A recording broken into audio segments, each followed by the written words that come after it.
স্বাগতম জনাইছোঁ সকলোকে মোৰ এটি নতুন ব্লগ লৈ। আজি ব্লগটোৰ আজি সোমবাৰ, ভাবিলোঁ মহাদেৱৰ অকণমান দৰ্শন কৰি আহোঁগৈ। মহাদেৱৰ তাত এগছি চাকি জ্বলাই আহোঁগৈ বুলি এয়া মন্দিৰ আহি পাই গ'লোহি। এয়া শিৱলিংগ আছে আৰু এইফালে মহাদেৱৰ ফটো আছে। ইয়াতো ধূপধানি লগোৱা হয়। এইফালে এইটো শিৱলিংগৰ আৰু এয়া নন্দী বাবা আৰু এইটো হৈছে চৰাঘৰ। এইফালেদি ভৰি ধুবলৈ যাব পৰা হয় আৰু এইফালে আছে বাকীবিলাক মন্দিৰ। এখন মহাদেৱৰ ফটো আৰু এইখিনি ফুল। এয়া বৈষ্ণৱ মাতাৰ দেৱ মন্দিৰ।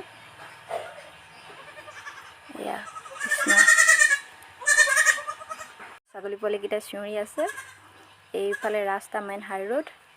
এইটো হ'ল পূজাৰী থকা ঘৰ। তাৰপৰা এয়া গণেশ বাবা আৰু এতিয়া আমি ভিতৰত সোমাই গৈ আহি মই পূজা কৰিলোঁ। পূজা কৰোঁতে তাৰপৰা আৰু এটা ঘূৰাই এয়া ধূপ লগাইছে, চাকি ধূপ লগাইছে। মই কৰোঁতে ৰেকৰ্ডিং কৰা নহ'ল। আৰু এইফালে হৈ গ'ল শিৱলিংগৰ আছে, দেখিছে।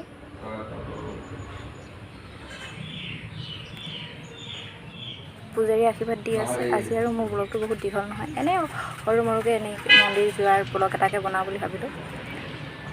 সেই বনাই মেলি বহুত দিন ব্লগো দিয়া হোৱা নাছিলে যে, সেইটো কাৰণে আজি মন্দিৰ গৈছিলোঁ আৰু আপোনালোকৰ কাৰণে মোৰ লগতে আপোনালোকেও মন্দিৰ মহাদেৱৰ আশীৰ্বাদ অকণমান লওক বুলি ব্লগটো বনাই দিলোঁ। আৰু যদি ভাল লাগে লাইক কৰিব।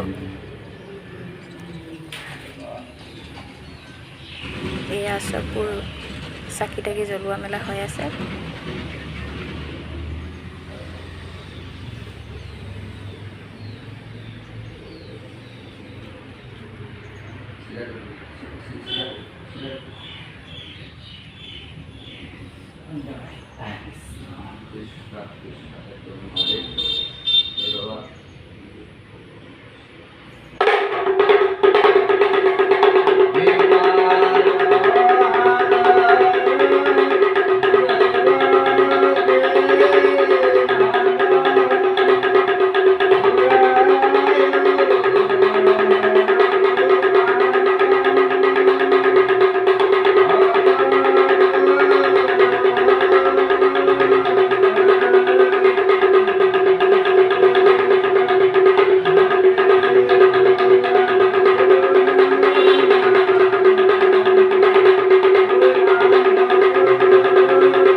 পূজা কৰি হ'ল। এতিয়া প্ৰসাদ দিছে, দুটা ভাগ কৰিছে প্ৰসাদে।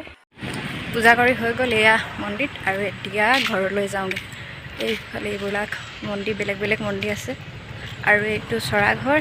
এই কাষতো এইটো ভোজনশালী এটা আছে। তাৰপৰা ইয়াত বাবা থাকে। এয়াই আছিল মন্দিৰ আমাৰ ওচৰতে। দিনৰ পৰা বাহিৰে চিলাপথাৰ আহিলোঁ টাউনত। এতিয়া টাউনৰ গলি এটাত মই ৰৈ আছোঁ। খুৰা নাই কিবা এটা আনিবলৈ গৈছে আৰু মই গাড়ীতে বহি আছোঁ। চিলাপথাৰ মেইন টাউনত ৰৈ থকা নাই, কাৰণ গলিতে ৰৈ আছোঁ। টাউনত অলপ ৰখি আছে। এইখন হৈছে আমাৰ চিলাপথাৰ টাউন।